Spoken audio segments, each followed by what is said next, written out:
out the saints of the Most High. This king that would stand up in the north, whose power shall be mighty, but not by his own power. His power is coming from Satan.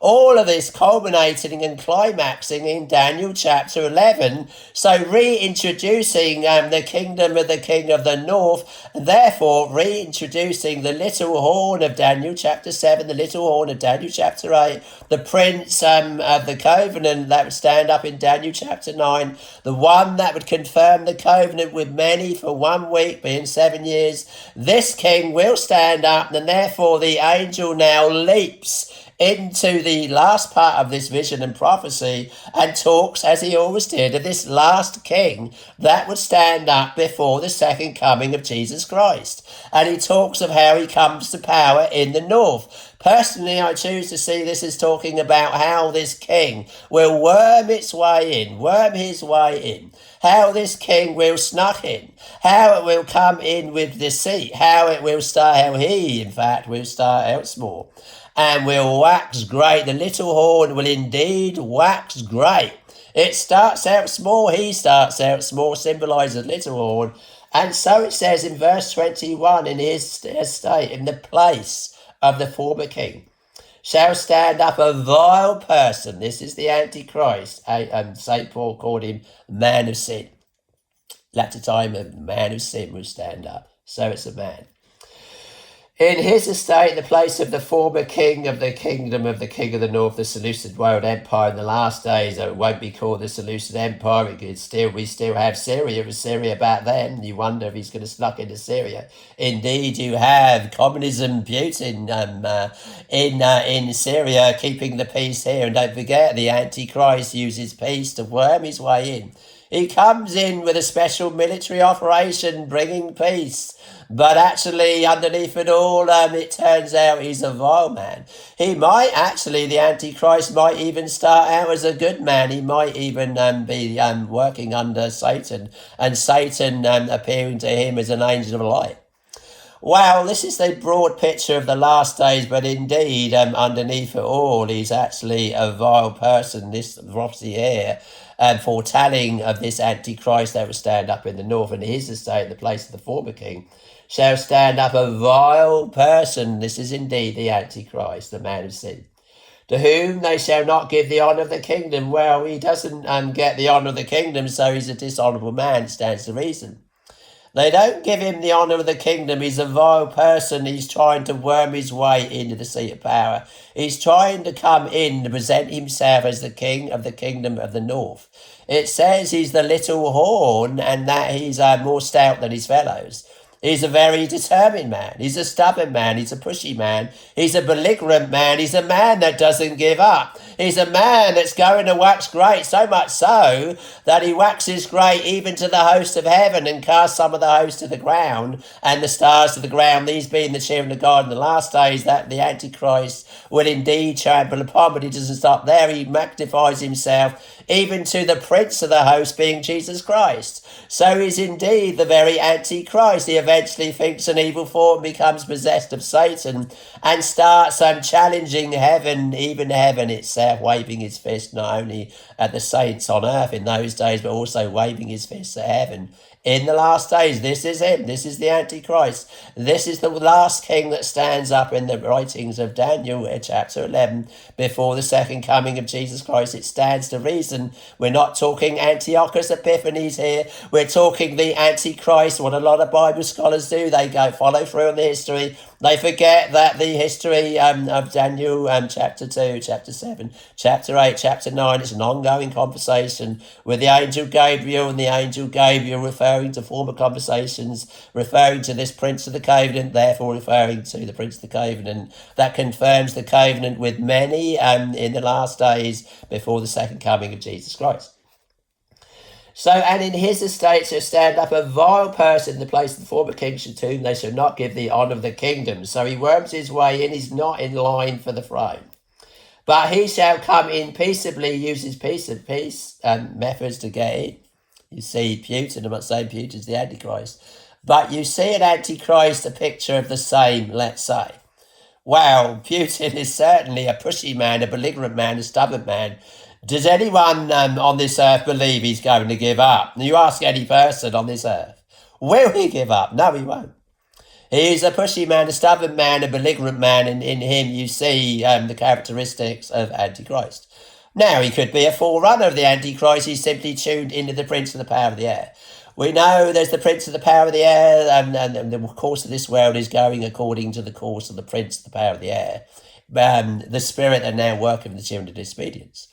Wow, the spirit of in the children of disobedience could be Satan working together in the heart of any man on earth, and therefore the world is moving with the times, and therefore the times are being moved by the spiritual. The spiritual world is moving the kingdoms of man, the fleshly kingdom of man. We know that we wrestle not against flesh and blood, but against principalities, against powers, against the rulers of the darkness of this world, against spiritual wickedness in high places. Wow, the spiritual wickedness that's in high places is manifest in the kingdoms of this earth. And therefore they're all being manipulated, and they will all be going Satan's way.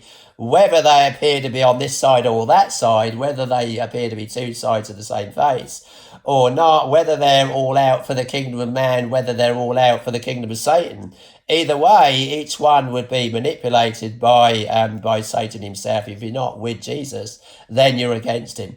Therefore, you'll fall prey to the Antichrist world empire, as will the children of Israel in the last days. They're not for Jesus Christ, therefore they're against Jesus Christ, and therefore they will fall prey to the Antichrist, this vile person that's standing up in the north, when he eventually invades Israel from the north.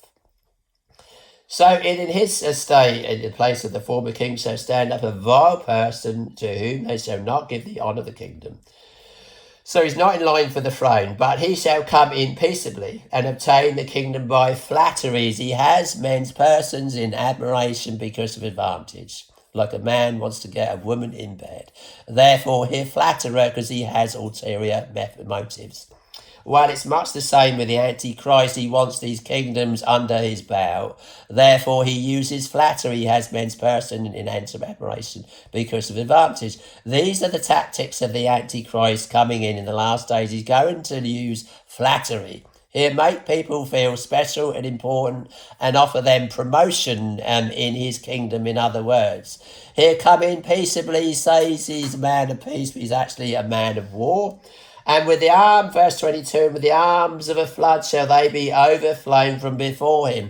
So he clearly has a lot of weaponry under his arsenal and so on, and therefore you could picture some of these kings of the kingdom of the north confiding in this man and using his powerful weapons to bring peace to their land, as could even be true of the children of Israel if they see an opportunity in this kingdom of the king of the north to bring peace to their land, and they work together with the king of the kingdom of the north, as is true today. You have Israel working together with Putin in Syria because he's working together in their favour. So this is how it's going to be in the last days. This Antichrist king will eventually worm his way in. You could say, if you see the Antichrist or that line of characteristics in Putin, he certainly wormed his way into Syria. Syria was the main kind of central capital of this elusive world empire, and you had Putin keeping the peace there. Keeping the peace for who? Israel. So he's wormed his way into Israel. Israel favours Putin in the north, therefore you have grounds for communism, you have grounds for Russia, you have grounds for Putin worming his way into Syria, worming his way into Israel. And because in the last days you're going to have this great peace covenant that when this Prince of the Covenant stands up and confirms the covenant with many.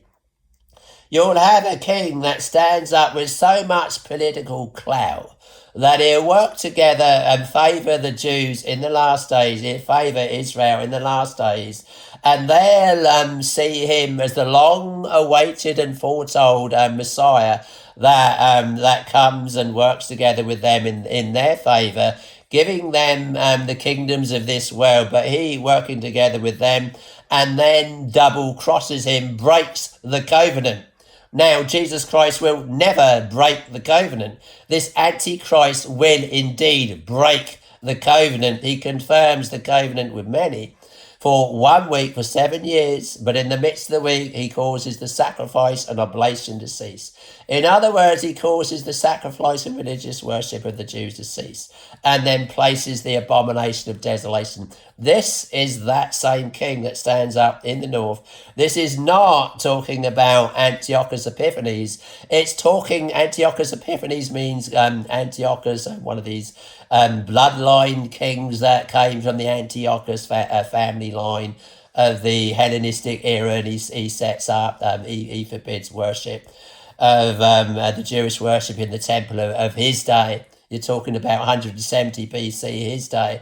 But then he sacrifices a pig on the altar and demands the worship of Zeus, sets up a statue of Zeus. And so it is not talking about Antiochus Epiphanes. It kind of reminds you of the same, but it's not talking about Antiochus Epiphanes. It's talking about the last king that will indeed stand up in the north, and it talks of how this king will worm his way in. It's the little horn worming his way into the kingdom of the north, and this little horn will indeed wax great. It's talking of his method. He's using peace, he's using flattery, he's using war, and he finally snucks in and finds his way in and makes a league with the kingdom of the king of the north, start looking to him as a kind of a guard, looking after their interests, and they're in league with him.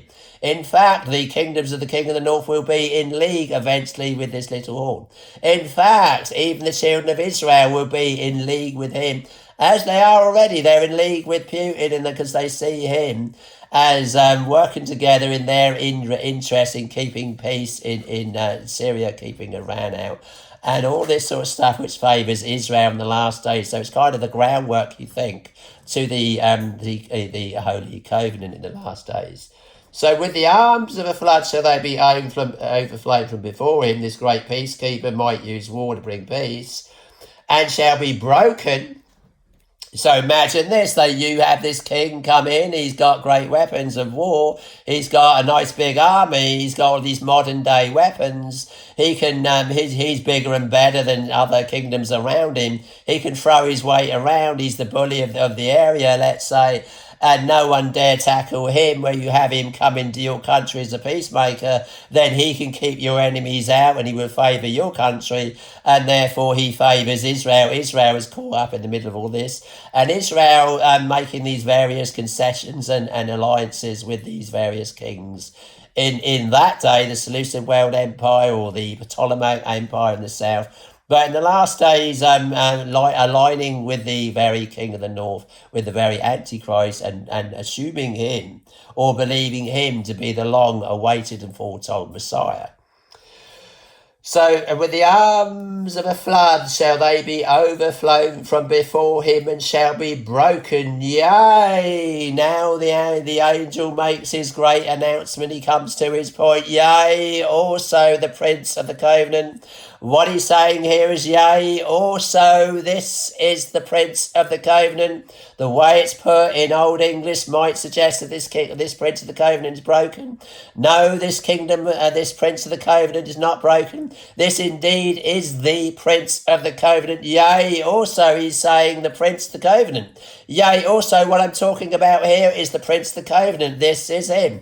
This is the little horn. This is the little horn of Daniel chapter 7. This is the little horn of Daniel chapter 8. This is the prince of the covenant, the one that confirms the covenant. This is him. And after the league made with him, so he finally muscles his way in through war and peace, and they start yielding to him. And after the league made with him, he shall work deceitfully. So he's wormed his way into the seat of power. He's a dishonourable man, and he's come in with his great weapons of war, and he's apparently keeping the peace. He's a man of peace, though he uses war to bring peace. So they eventually see in this man, this is a great guy. This guy's bringing peace to the region. So even Israel is going to think, yes, this man is a great guy. He's bringing peace to the region. So they're in league with him. They're in agreement with him. Doesn't mean they've confirmed the covenant here. Doesn't mean he's confirmed the covenant here. It means they are in league with him. He's coming to power in the north. It's talking about how he's coming to power in the north. This affecting God's people, this even affecting Israel, in the last days, Israel caught up in the middle of all of this, and Israel sometimes now is favouring this king of the north who's bringing peace to their land in the last days. He's coming to power in the north. And after the league made with him, he shall work deceitfully. So he's got in. He's now in a better position of power. They've let him in. They've made a league with him. They're in an agreement with him. He's wormed his way in. He's won their respect. He's won them over. He's flattered them. He's made them feel like great, important people. He has their interests in mind. They need this man's help. They need his peace. They need his weapons. So he's wormed his way in. And after the league made with him, he shall work deceitfully. So he's got in. This is the Antichrist. For he shall come up and shall become strong with the small people. Well, they usually become strong with great weapons of war, which he does. But now he's becoming strong with the small people. He appeals to these small people. You think, well, I guess he must appeal to these underdogs, these downtrodden people. And therefore he's becoming great with their interests in mind. He flatters them. Why should you be pushed around by these great powers?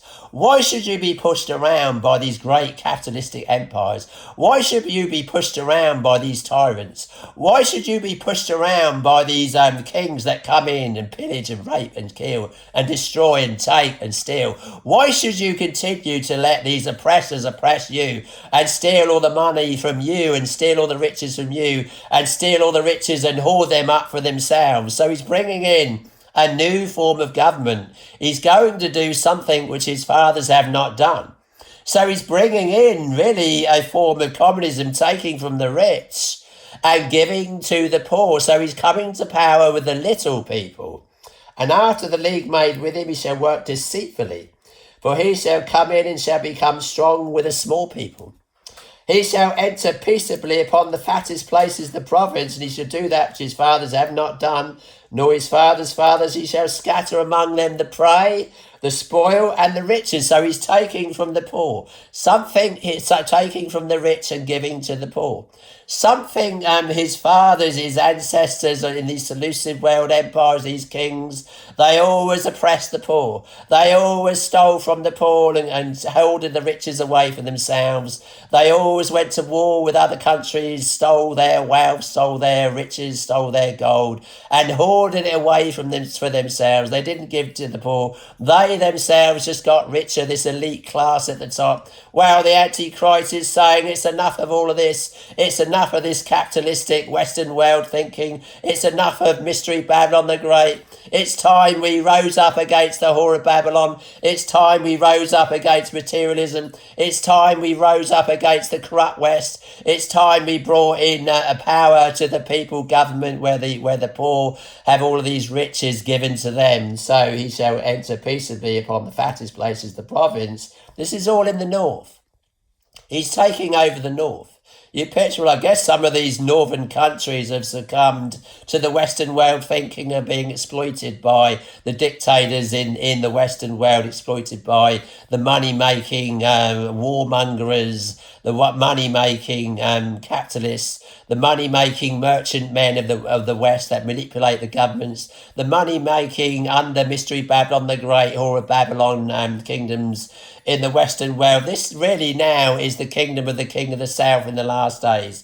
So you have the kingdom of the king of the north, the dictatorial, communistic, autocratic governments, the iron-fisted, just like Rome, taking over, but coming in through subtlety and using peace and taking from the rich and giving to the poor. This is the politics of the Antichrist in the last days. This is the little horn waxing great.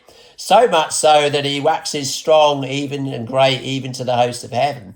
This is him waxing great. The little horn here is waxing great. He starts winning these kingdoms over in the north. He starts winning the people over in the north till he gets to a position of strength. He shall enter peaceably even upon the fattest places of the province in the north. And he shall do that which his fathers have not done, nor his fathers' fathers. They didn't share their riches with the poor. They always took from the poor and gave to the rich. He shall scatter among them the prey and spoil and the riches. Yea, and he shall forecast his devices against the strongholds even for a time. So he doesn't stop there. He keeps going. He keeps forecasting, foretelling what he's going to do. His politics, his kingdom, his taking from the rich and giving to the poor is going to start sweeping through, even eventually into the whole world. He starts sweeping through into this northern kingdom way of thinking. And they're all going over to this little horn, this little horn that waxes great, and they're all seeing him as the hero and champion of the poor. You picture these little people that he comes to power with and through. These overthrowing their own kingdoms in the north, and he now taking over in the north. This is all about the Antichrist taking over in the north. And he continues to wax great, and he forecasts his devices against the stronghold, even for a time. So he keeps going from strength to strength. He waxes great, even for a time, as prophesied. He comes in the little horn. He eventually waxes great, even for a time, foretelling what he's going to do. He has history on his side. He has fate on his side. He has these prophecies on his side. And of course, he's going to wax great, even for a time, as prophesied. And finally gets to a position of strength. And what does he do? And he shall stir up his power and his courage against the kingdom, against the king of the south. So here he is. He finally waxes great. He waxes strong in the north. He sneaks in. He comes to power. He's all for people power. He's all for peace. He's all for taking from the rich and giving to the poor. He rises up against these said oppressors of the people that take from the poor and give to the rich. He now finds himself eventually in this great position of strength, so much so that he now declares war on the kingdom of the king of the south. He's declaring war on the capitalistic West. He's declaring war on the mystery Babylon, the great money-worshipping, mammon-worshipping kingdom of the West. All of this under the kingdom of the king of the south. All of this now, the kingdom of the king of the south. In the last days, Israel now even defected over to the mystery Babylon, the great world empire, the capitalistic world empire. She having her own interests in, at first, using this king, thinking he favours them. This king appears to favour Israel in the last days, but then this king is going to even turn upon them. They thinking he's the long-awaited Messiah, they using him. But he eventually using Israel to get into a position of power, and then he double-crosses the children of Israel and breaks the covenant. Something the prince of the covenant, the true prince of the covenant, Jesus Christ, would never do. But this Antichrist will break the covenant. So he finally reaches a point and position of power in the north. He comes to power in the north. And at this point, verse 25, and he shall stir up his power and his courage. He's come to power in the north, and he's got all of this power now. He finally gets into a position of power, so much so that he's even going to challenge the kingdom of the king of the south. He's now ready to challenge them. He's now ready to impose his will upon them. He's now ready to bring in this great covenant, this last day covenant, this great peace agreement. He's now eventually ready to bring them into his great kingdom. This is the Antichrist waxing strong. And he shall stir up his power and his courage against the king of the south with a great army. With the arms of a flood, these two are going to be broken by him. And he shall stir up his power and his courage against the king of the south with a great army. And the king of the south shall be stirred up to battle with a very great and mighty army. So the world again split into two camps.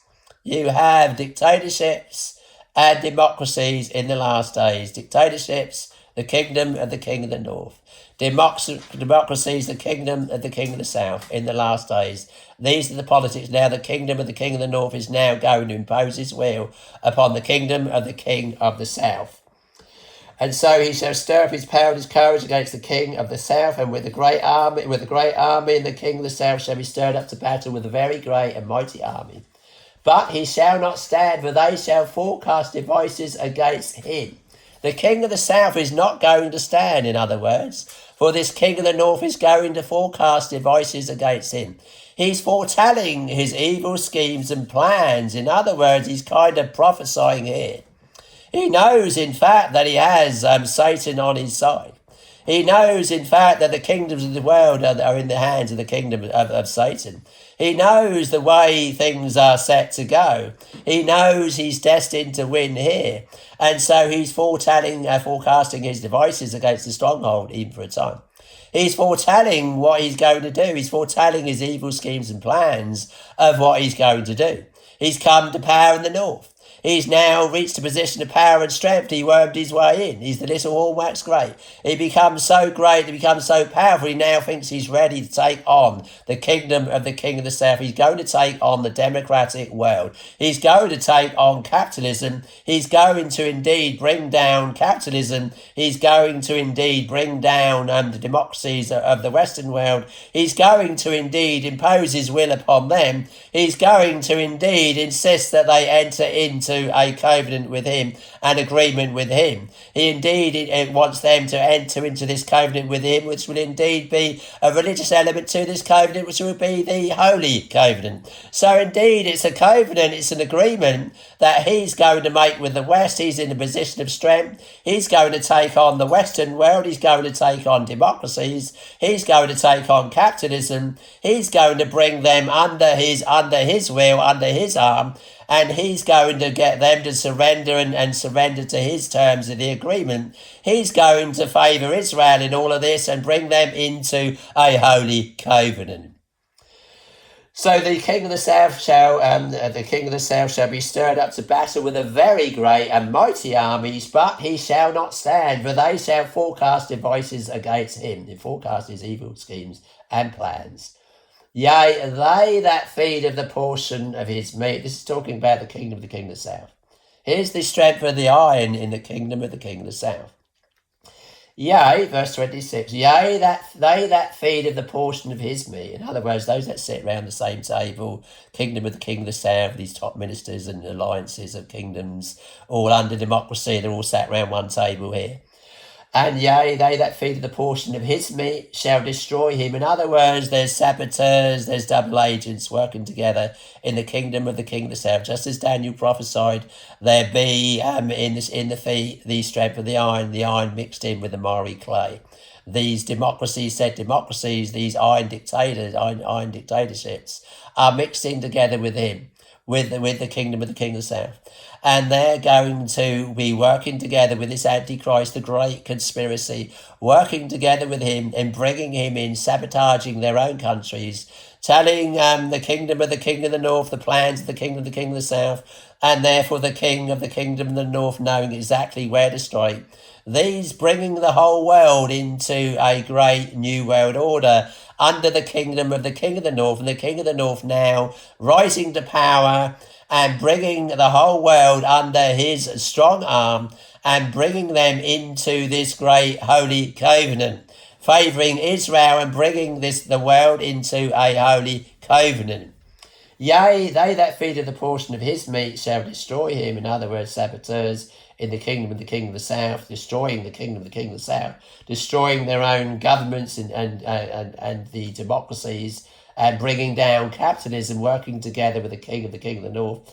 And his armies, in other words, his armies, the king of the north, his armies, shall overflow, and many shall fall down slain. So coming in again with the arms of a flood, talking peace, but coming in with the arms of a flood, and bringing down the capitalistic Western world, and bringing them under his arm.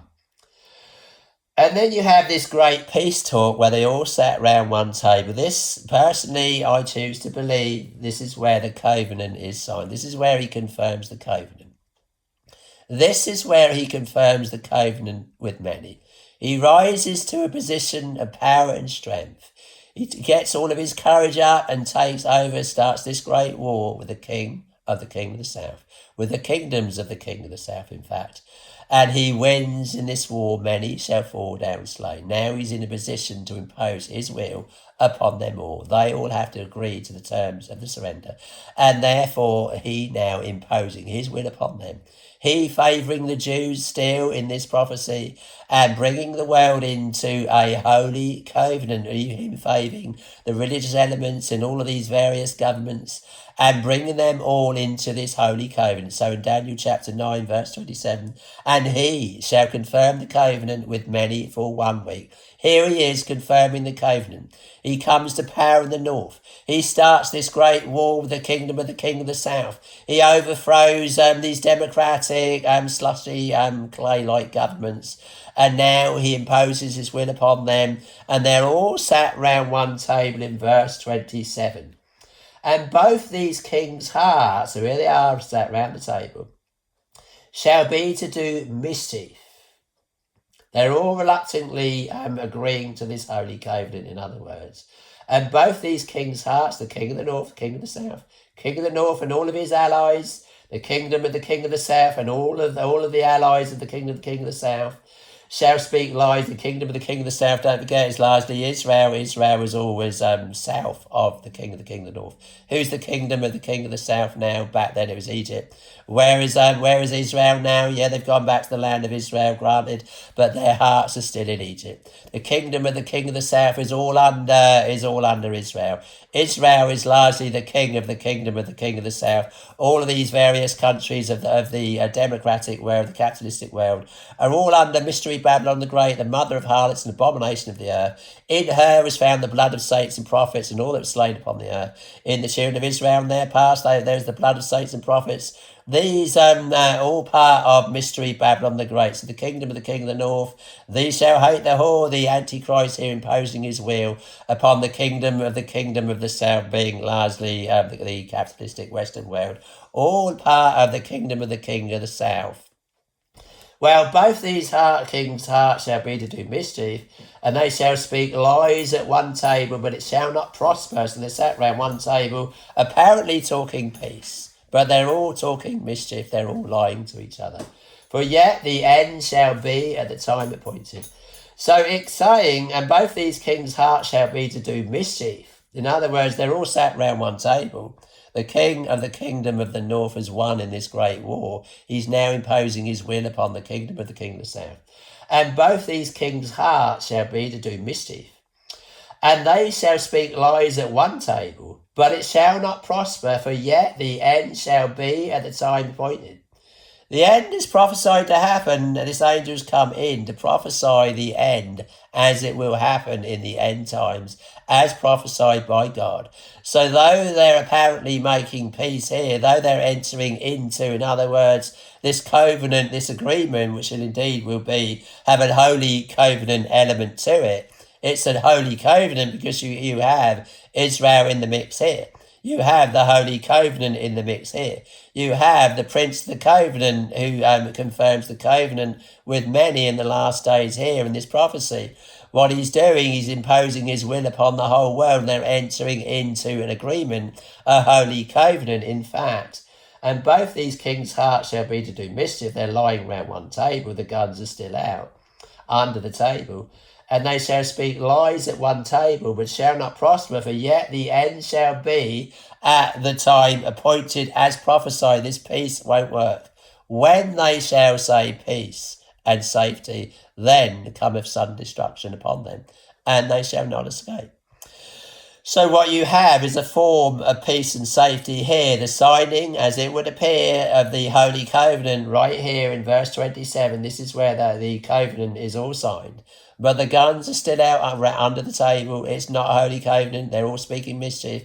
It's apparently a holy covenant, and they're all signing up to it. This Antichrist is confirming his the covenant with many for 1 week here. The last 7 years before Jesus returns. This is the Antichrist imposing his will upon the kingdom of the south.